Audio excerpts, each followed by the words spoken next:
I keep cherry shrimp and other Neocaridina shrimp variants in all of my tanks, and with shrimp keeping becoming more and more popular, I wanted to share my personal experiences with different cherry shrimp tank mates. Keep in mind that this is based solely on what I've observed in my own aquariums and your results may vary, but everything I'll mention is based on first-hand experience in my own aquariums rather than species profiles and theory. First up are betta fish, which are easily the most requested species I get asked about when it comes to cherry shrimp tank mates. So far I've kept 4 different bettas with cherry shrimp, and each one has had their own unique personality and way of interacting with them. My first betta, Skittles, was female and unfortunately saw her shrimp as snacks, and she actively hunted them, so I had to move all of the cherry shrimp out of her tank into another one for their safety. Then there was Khuli, a male betta fish who was the complete opposite, and he just used to watch the shrimp like they were his own little pets in his tank to care for. I never once saw him go after any of the shrimp in his tank, including tiny little babies. Stitch was another male betta fish, and he was mostly peaceful and he left the adult shrimp alone, but he would occasionally eat babies if they got too close to him. Currently I have Marmalade, a female betta fish who doesn't bother with the actual shrimp, but she has figured out how to steal their food. She waits for the shrimp to break down their pellets into smaller pieces because the original pellet size is too big for her mouth, and then once it's small enough she swoops in and steals their food. The point is, you can't predict how a betta fish will interact with cherry shrimp until you actually try it. The second most common question I get is about keeping guppies with cherry shrimp.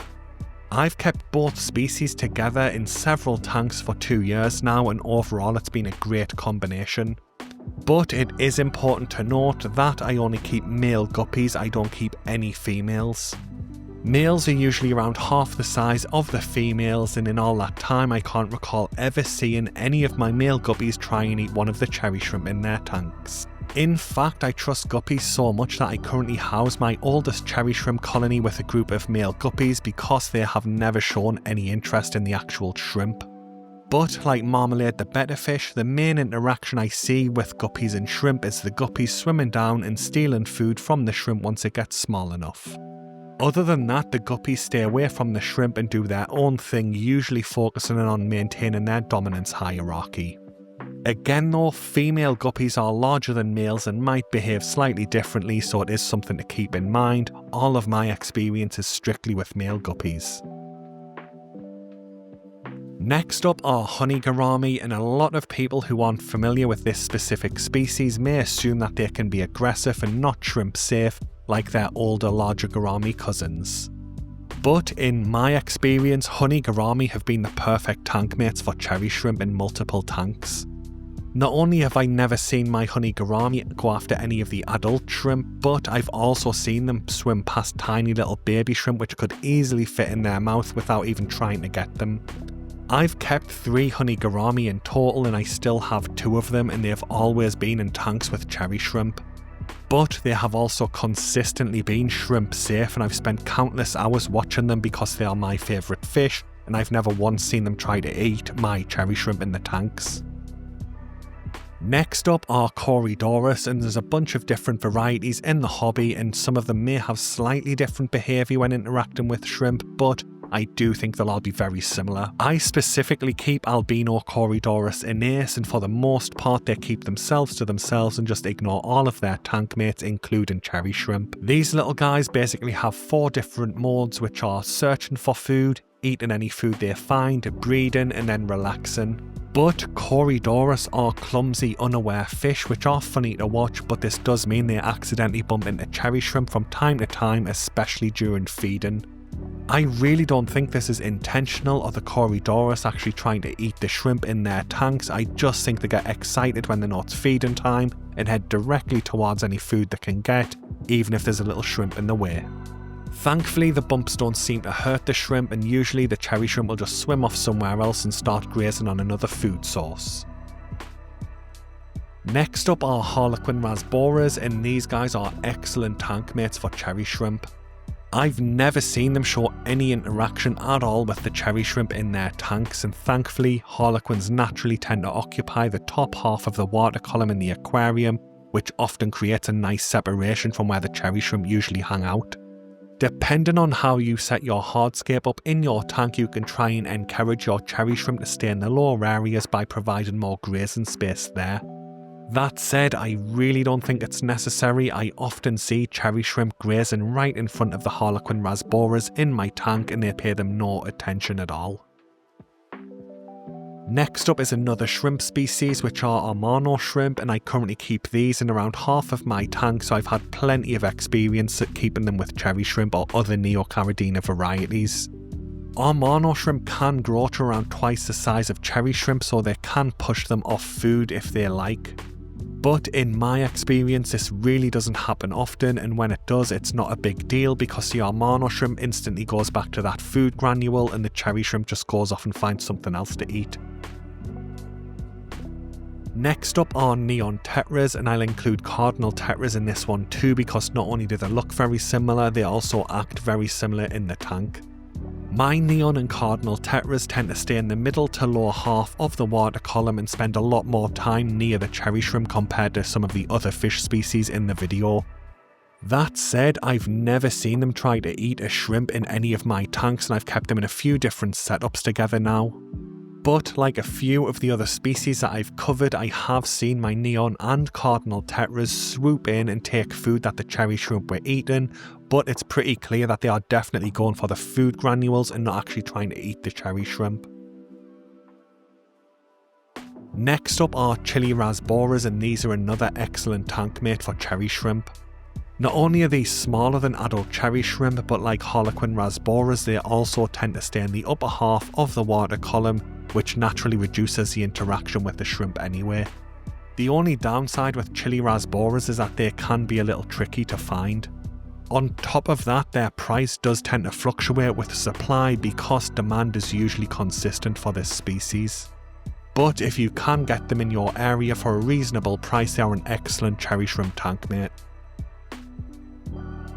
Next up are neurite snails, and there's a few different varieties available in the hobby, but I personally prefer the horned neurite snails as they are better for nano tanks, which I usually keep.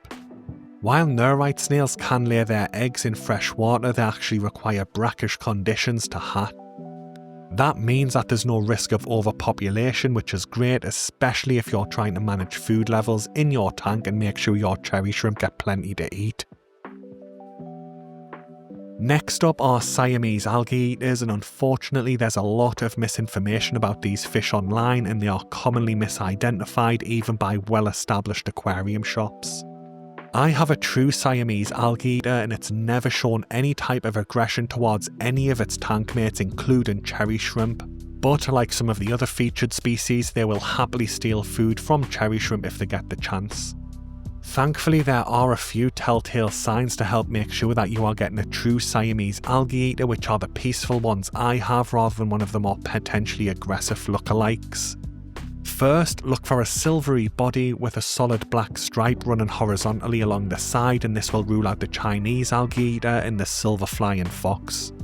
Second, make sure that the black stripe continues into the tail fin on the fish, which will rule out the Cambodian logsucker. Finally, check that the dorsal fin of the fish is completely clear with no black markings at all, which will rule out the regular flying fox. Following this methodology should guarantee that you are getting a true Siamese algae eater, which in my experience have been extremely peaceful and easy to keep. Next up are Japanese Medaka rice fish, and I have these in several tanks with different species of Neocaridina shrimp, and they've been excellent tank mates, but again these come with a small caveat. But to be clear, I've never seen my Medaka rice fish pay my cherry shrimp any attention, be them adults or babies. However, I am fairly certain I've seen my Bloody Mary Neocaridina shrimp, which are a different variety of red cherry shrimp, eat my Medaka eggs multiple times. So while Medaka do seem to be shrimp safe, the shrimp might actually pose a problem if you're trying to breed the Medaka in the tank because the shrimp will eat the Medaka eggs. But Medaka rice fish are prolific breeders, so in a large enough tank this can actually help as a form of population control, where you use your cherry shrimp to eat the eggs of the Medaka to control their population. Next up are ram's horn snails, and I keep these in several tanks with different varieties of Neocaridina shrimp, including cherry shrimp, and these can work as tank mates, but again, these get a caveat too. I've never seen these snails bother my cherry shrimp ever, but they do directly compete for the same food sources. And in my experience, ram's horn snails tend to breed far quicker than cherry shrimp, so their population can increase faster and then just outcompete the cherry shrimp for food. On top of that, once the ram's horn snail numbers get high enough, they can form balls around any food that you add to the tank, just preventing your cherry shrimp from getting easy access to the food. Now you can switch over to microgranules, which will scatter all over the tank to avoid this, but personally I just think neurite snails are a better option for my needs, and I do plan to only go with neurite snails moving forward. Next up are celestial pearl danios, and these are another fish that I keep with cherry shrimp, but these also come with a caveat. I've never seen my celestial pearl danios eat an adult or baby shrimp in my tanks, but I have come across several reports from other people who claim they have. And in my own CPD tank, I do see baby cherry shrimp from time to time, but it's definitely in far lower numbers than my other tanks. Now this could be because of the ram's horn snails in here outcompeting the cherry shrimp for food, but they are definitely breeding at a lower yield rate than my other setups. And on top of that, I only start to see baby cherry shrimp in this tank once the dwarf Sagittarius started to spread out and take over and provide a lot of extra hiding spots. So because of this, even though I haven't actually seen the CPDs eat any baby shrimp myself, I do think it could be a possibility, but there's a few other factors at play too.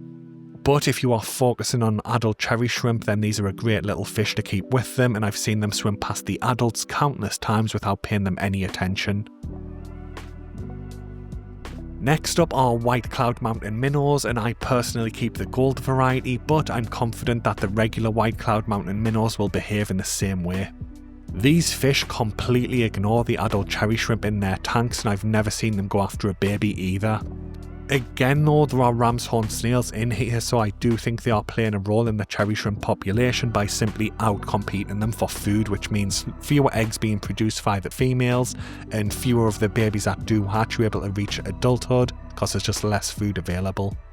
Now I'm not saying that white clouds definitely don't eat baby shrimp, but I've never seen it, and in my experience at least, they are far more focused on each other and maintaining the breeding hierarchy in the tank than going off and pestering their tank mates. They just consistently spar time and time again.